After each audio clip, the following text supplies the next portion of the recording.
छोटी छोटी गलतियों की वजह से रिश्ते ख़त्म नहीं करने चाहिए। यहाँ कोई परफेक्ट नहीं है, गलतियाँ सबसे होती हैं।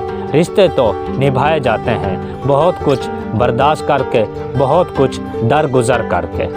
दुनिया में आने की खबर 9 महीने पहले मिल जाती है और इस दुनिया से जाने की खबर 9 सेकंड पहले भी नहीं मिलती।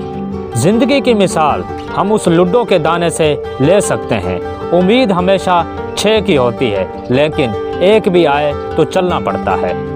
इंसान चेहरा तो साफ रखता है जिस पर लोगों की नज़र होती है, लेकिन जो दिल है उसको साफ नहीं रखता जिस पर अल्लाह की नज़र होती है। सिर्फ 2 लोग आपको समझ सकते हैं, एक वो जो आपके हालात से गुज़र रहा हो और दूसरा वो जो आपसे शदीद मोहब्बत करता हो।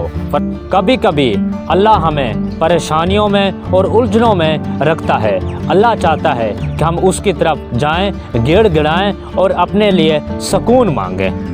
आप सल्लल्लाहु अलैहि वसल्लम ने फरमाया, जो शख्स मुझ पर ज़्यादा दुरूद शरीफ भेजता है रोज़े क़यामत मेरे सबसे ज़्यादा करीब होगा। वो जवाब देगा, तुम्हारी आंखें खुशी से रोएंगी, तुम्हारे ख्वाब तुम्हारी आंखों के सामने ज़रूर पूरे हो जाएंगे। उसकी रहमत और उसकी तौफीक पर तुम हैरान हो जाओगे। बस तुम्हें उसकी रहमत पर यकीन और इत्मीनान ज़रूर रखना होगा। हम इंसान भी ना बहुत जज्बाती हैं, हमें हर चीज़ जल्दी चाहिए होती है। हम कुन तो पढ़ते हैं लेकिन फयाकून पर यकीन नहीं रखते। अल्लाह और इंसान के दरमियान सबसे गहरा रिश्ता यकीन का होता है। अपनी ज़िंदगी का मकसद फ़कत अल्लाह की खुशनुदी बना लीजिए।